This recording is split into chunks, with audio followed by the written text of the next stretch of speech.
Alcuni una habitación en una casa villa en el centro histórico. La duea me advirtió que en el autico se guardaban cosas de su hijo fallecido y me pidió que no supiera atli. Pero la curiosidad venció.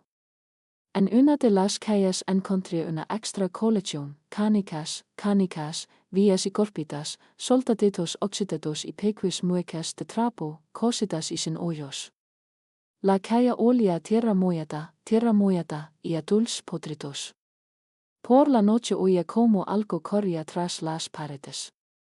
No era el crujido de ratones, sino el pataleo de pequeños pies descalzos. Son las tuberías, me tranquilizaba a mí mismo, tapándome los oídos con tapones. Pero el olor a tierra se filtró en mi dormitorio, mezclándose con el aroma de mi colonia. Me desperté con un sonido inconfundible. Clac. Clac. El sonido de una canica rodando por el suelo de madera y golpeando contra el zócalo. Intenté levantarme para encender la luz, pero mi cuerpo me traicionó. La parálisis me cubrió como una manta pesada. No podía mover ni un dedo, solo mirar hacia la oscuridad junto a la puerta. El sonido se acercaba. Clac. Debajo de la cama asomó una mano pequeña. Estaba sucia, con uñas largas y amarillas, parecidas a las garras de un topo. Tras ella apareció la cabeza. Era un niño. Aparentaba unos 5 o 6 años, con pantalones cortos pasados de moda con tirantes y una camisa sucia. Pero cuando levantó la cabeza, era el rostro de un anciano. La piel arrugada como una papa asada, arrugado, provendo surcos en la frente, escasos pelos grises en la cabeza. Y en la boca, un juego completo de dientes afilados y podridos. Te encontré serio por lo bajo. La voz era chirriante y aguda, como bisagras oxidadas. Saltó. Los movimientos eran bruscos, antinaturalmente rápidos, como los de una ara. Aterrizó en mi pecho. A pesar de su baja estatura, pesaba como un saco de cemento. Sentí cruir mis costillas. Apestaba a sótano y a cuerpo sin lavar. Se puso en cuclillas sobre mi plexo solar, mirándome a los hoyos. Sus hoyos ardían con una luz maliciosa y codiciosa. Eres demasiado grande para la calle, se cuello, hinchándome el dedo en la medla. Sua aró la piel. Pero sirves para el juego. ¿Quieres jugar? Empezó a manipular los dedos de mi mano, doblándolos en direcciones antinaturales. Este fue al mercado, se quedó en casa, murmuraba una rima infantil, pero con una entonación sáutica. Apretó mi dedo índice tan fuerte que sentí como se tensaban los tendones. Eres blando. Las muecas son más fuertes. Las personas se rompen rápido. Se inclinó hacia mi oído, respirando hedor a podredumbre. Estoy solo, susurró, y en su voz sonó una antigua melancolía, que al instante cambió a rabia. Necesito un caballito. Seros mi caballito. Me agarró del pelo con ambas manos y tiró bruscamente de mi cabeza hacia atrás, exponiendo el cuello. Se cortó los hilos aquí, pasó la avelada por mi garganta, dejaros de gritar. Seros obediente. Un yuguet silencioso. Sacó del bolsillo una aguja de coser oxidada. Era enorme en sus manos pequeñas. Heiku coser la boca, dio con tono profesional, metiendo mis labios. Para que el espíritu no se escape. El horror de ser convertido en una mueca viviente me atravesó como una corriente eléctrica. Imaginé cómo llevaba con mi cuerpo paralizado en el áutico, entre el polvo y las telarañas. El dolor del agua en la garganta fue el catalizador. No soy un juguete. No soy una cosa. Reuní toda la furia, imaginando cómo me quitaba de encima este engendro, cómo lo estrellaba contra la pared. No soy tuyo. Grité dentro de mi cráneo. Mi grito rompió el bloqueo. Me sentite golpe, lanzando las manos hacia adelante para agarrar al monstruo. Pero mis manos agarraron eir. El duende desapareció. Respiraba con dificultad, el corazón se me salía del pecho. Encendí la luz. La habitación estaba vacía. Me miré las manos. En el dedo índice había una marca roja de presión. En el cuello ardía un fino arazo. Pero lo peor estaba en mi pecho. En la camiseta blanca quedaban dos huellas claras de pies pequeños y sucios. Rastros de tierra negra. Y algo pesado roto de mi estómago a la sábana. Clac. Miré hacia abajo. Era una canica. Vieja mellada con un hoyo turbio en su interior. Desde detrás de la pared, en algún lugar de las profundidades de la casa, se oyó el pataleo de pies pequeños que se aleaban, y un canto bajo y ofensivo. Se rompió, buscaremos otro.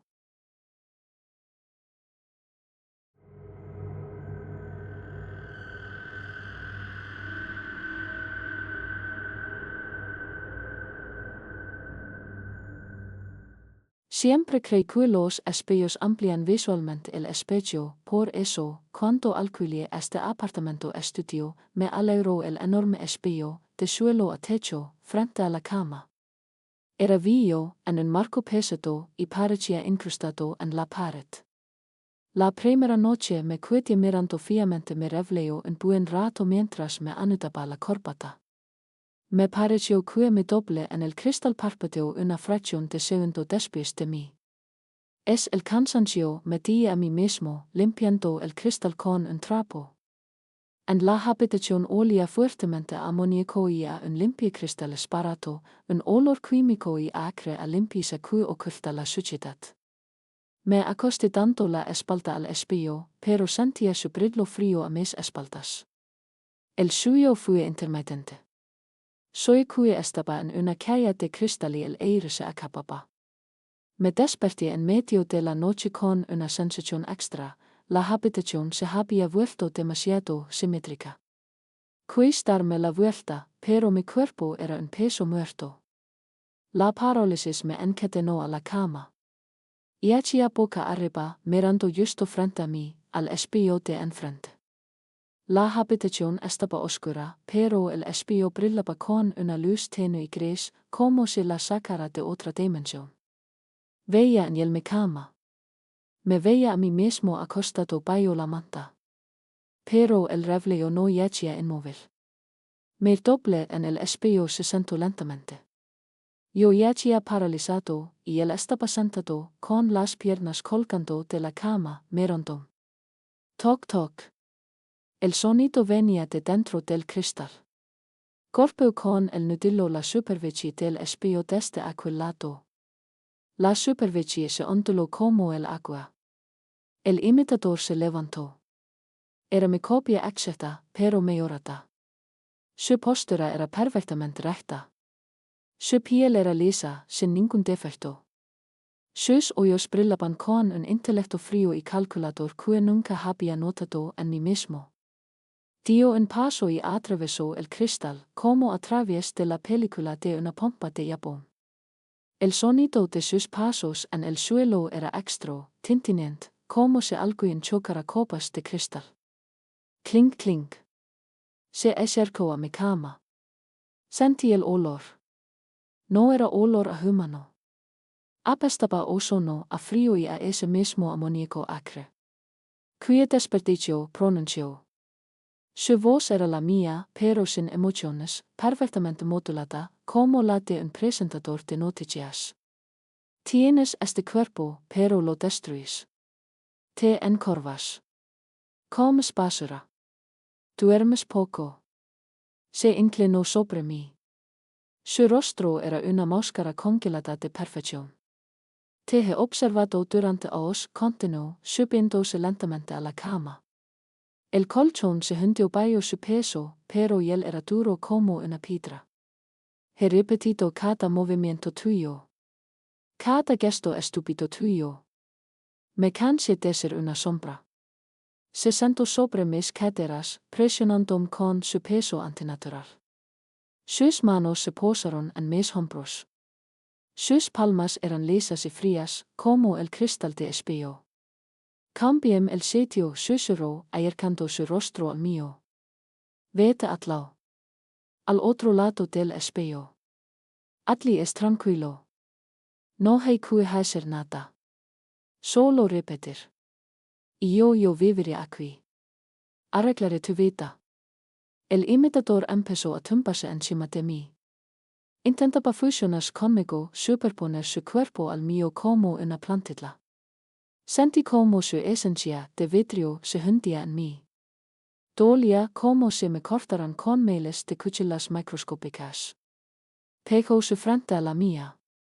Sus ojos miraban directamente a los míos y vi en ellos mi propio reflejo gritando de terror. Relojet ordenó. Simplemente tieter. Se acabó tu turno. Sentí como empezaba a absorberme. El mundo alrededor comenzó a perder colores, a volverse gris y bidimensional. Entendí, si nos fusionamos, despertaré al otro lado del cristal, obligado a repetir eternamente los movimientos de quien robó mi vida. La rabia era lo único que seguía siendo real. Es mi vida. Mis errores. Mi cuerpo imperfecto. Imaginé que cogía un martillo. Imaginé el sonido del cristal roto. El tintineo de los fragmentos. Reuní toda mi ira en la garganta, intentando romper esta simetría perfecta. Yo soy real. Estadlo mi grito interior. En ese instant, la superficie de espejo de su rostro se agrietó. Sonó un estallido ensordecedor, como si hubiera explotado una vitrina en la habitación. El peso desapareció. Me sentí en la cama. Respirando con dificultad, agarrándome el corazón. La habitación estaba en silencio. El espejo de enfrente estaba intacto. Sin grietas. Encendí la luz, listo para destrozarlo con una sitla. Me acerqué al cristal. Mi reflejo se veía terrible, pelo revuelto, ojos asustados, sudor en la frente. Una persona normal y viva. Pero luego miramos de cerca. En la superficie del espejo, justo a la altura de mi cara, había una marca. La huella de una palma. Pero no era la típica huella grasienta de una mano. Era condensación. La huella brumosa de una palma caulida sobre el vidrio frío. Estaba por dentro. Y mientras miraba cómo esa huella se evaporaba lentamente, noté que mi reflejo sonreía. Solo un poco. Con la comisura de la boca. En cuyo mismo temblaba de terror y mis labios estaban apretados con fuerza. En el cristal, en el vapor del aliento, empezaron a aparecer letras escritas con un dedo desde el otro lado. Casi.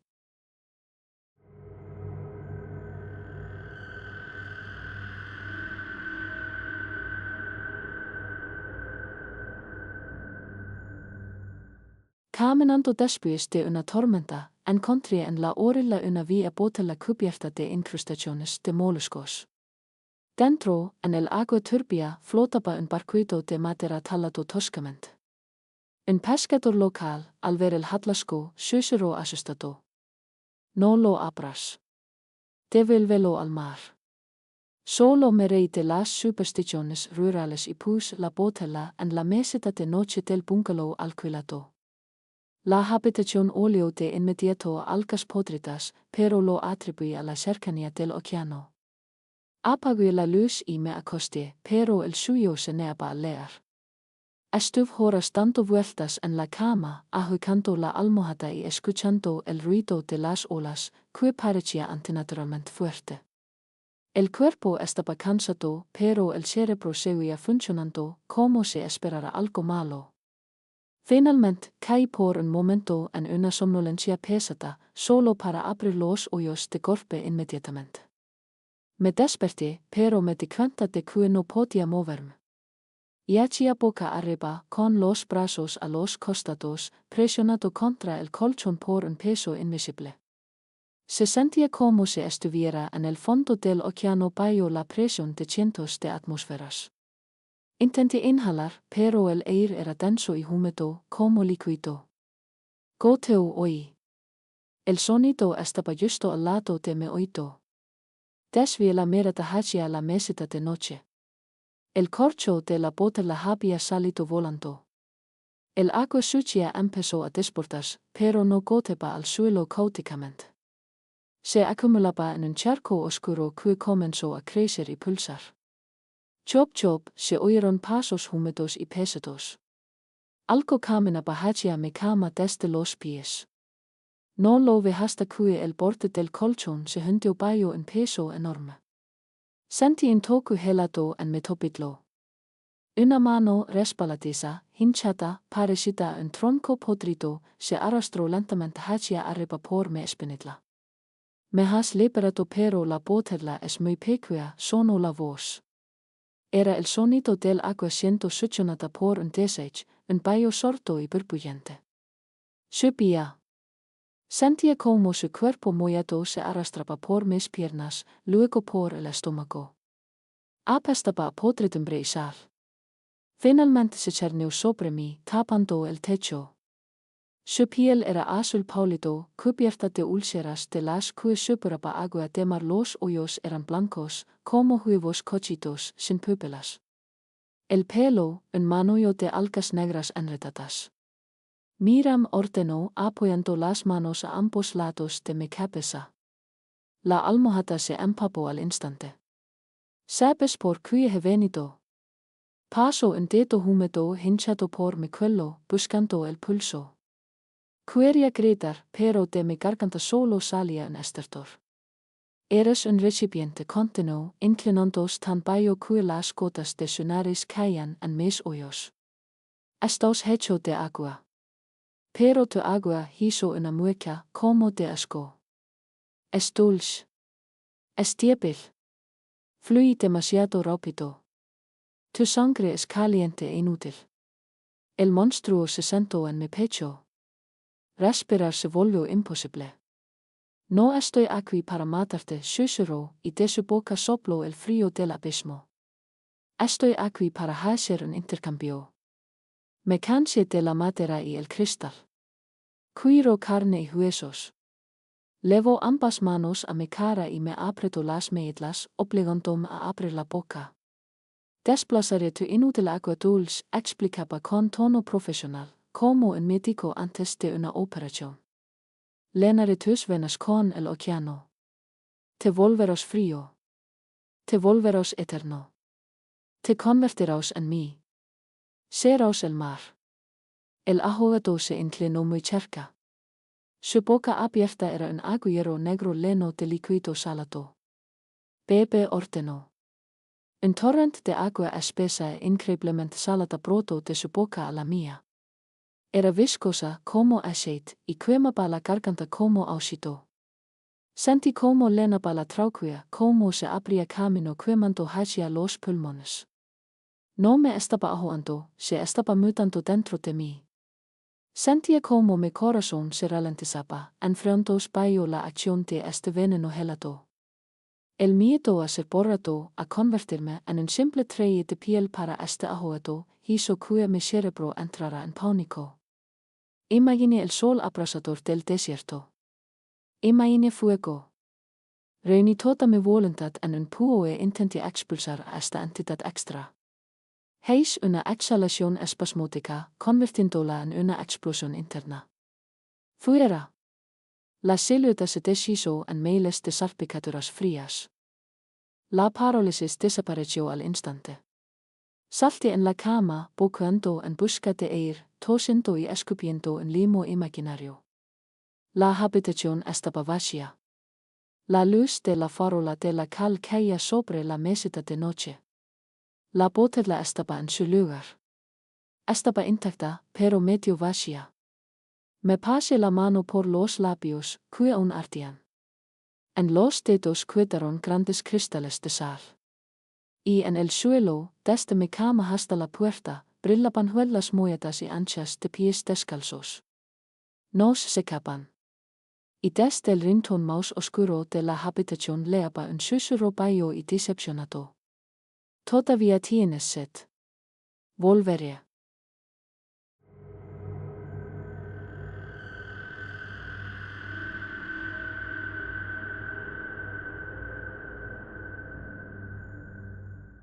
Caminando después de una tormenta, encontré en la orilla una vía botella cubierta de incrustaciones de moluscos.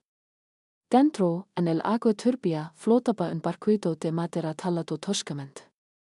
Un pescador local, al ver el hallazgo, susurró asustado. No lo abras. Devuélvelo al mar. Solo me reí de las supersticiones rurales y puse la botella en la mesita de noche del bungalow alquilado. La habitación olió de inmediato a algas podridas, pero lo atribuí a la cercanía del océano. Apagué la luz y me acosté, pero el suyo se negaba a leer. Estuve horas dando vueltas en la cama, agitando la almohada y escuchando el ruido de las olas, que parecía antinaturalmente fuerte. El cuerpo estaba cansado, pero el cerebro seguía funcionando, como si esperara algo malo. Finalmente, caí por un momento en una somnolencia pesada, solo para abrir los ojos de golpe inmediatamente. Me desperté, pero me di cuenta de que no podía moverme. Yachía boca arriba, con los brazos a los costados, presionado contra el colchón por un peso invisible. Se sentía como si estuviera en el fondo del océano bajo la presión de cientos de atmósferas. Intenté inhalar, pero el aire era denso y húmedo, como líquido. Goteo oí. El sonido estaba justo al lado de mi oído. Desvié la mirada hacia la mesita de noche. El corcho de la botella había salido volando. El agua sucia empezó a desbordar, pero no goteaba al suelo caóticamente. Se acumulaba en un charco oscuro que comenzó a crecer y pulsar. Chop chop, se oyeron pasos húmedos y pesados. Algo caminaba hacia mi cama desde los pies. No lo vi hasta que el borde del colchón se hundió bajo un peso enorme. Sentí un toque helado en mi topidlo. Una mano resbaladiza, hinchada, parecida a un tronco podrido, se arrastró lentamente hacia arriba por mi espinilla. Me has liberado, pero la botella es muy pequeña, sonó la voz. Era el sonido del agua siendo succionada por un desage, un baño sordo y burbujante. Subía. Sentía como su cuerpo mollado se arrastraba por mis piernas, luego por el estómago. Apestaba a podredumbre y sal. Finalmente se cernió sobre mí, tapando el techo. Su piel era azul pálido, cubierta de úlceras de las que superaba agua de mar. Los ojos eran blancos, como huevos cochitos, sin pupilas. El pelo, un manojo de algas negras enredadas. Miriam ordenó, apoyando las manos a ambos lados de mi cabeza. La almohada se empapó al instante. ¿Sabes por qué he venido? Paso un dedo húmedo hinchado por mi cuello, buscando el pulso. Quería gritar, pero de mi garganta solo salía un estertor. Eres un recipiente, continuó, inclinándose tan bajo que las gotas de su nariz caían en mis oídos. Estás hecho de agua. Pero tu agua hizo una mueca como de asco. Es dulce. Es débil. Fluye demasiado rápido. Tu sangre es caliente e inútil. El monstruo se sentó en mi pecho. Respirar se volvió imposible. No estoy aquí para matarte, susurró, y de su boca sopló el frío del abismo. Estoy aquí para hacer un intercambio. Me cansé de la madera y el cristal. Quiero carne y huesos. Levo ambas manos a mi cara y me apretó las mejillas, obligándome a abrir la boca. Desplazaré tu inútil agua dulce, explicaba con tono profesional, como un médico antes de una operación. Llenaré tus venas con el océano. Te volverás frío. Te volverás eterno. Te convertirás en mí. Serás el mar. El ahogado se inclinó muy cerca. Su boca abierta era un agujero negro lleno de líquido salado. Bebe ordenó. Un torrent de agua espesa è incredibilmente salata broto de su boca alla mia. Era viscosa como aceite, y quemaba la garganta como auscito. Senti como lenaba la trauquia, como se abría camino quemando hacia los pulmones. No me estaba ahoando, se estaba mutando dentro de mí. Sentía como mi corazón se ralentizaba, enfrentando la acción de este veneno helado. El miedo a ser borrado, a convertirme en un simple tray de piel para este ahoado, hizo que mi cerebro entrara en pánico. Imaginé el sol abrasador del desierto. Imaginé fuego. Reuní toda mi voluntad en un puo e intenté expulsar a esta entidad extra. Heis una exhalación espasmódica, convirtiéndola en una explosión interna. Fuera. La célula se deshizo en miles de salpicaduras frías. La parálisis desapareció al instante. Salté en la cama, buscando en busca de aire, tosiendo y escupiendo un limo imaginario. La habitación estaba vacía. La luz de la farola de la cal caía sobre la mesita de noche.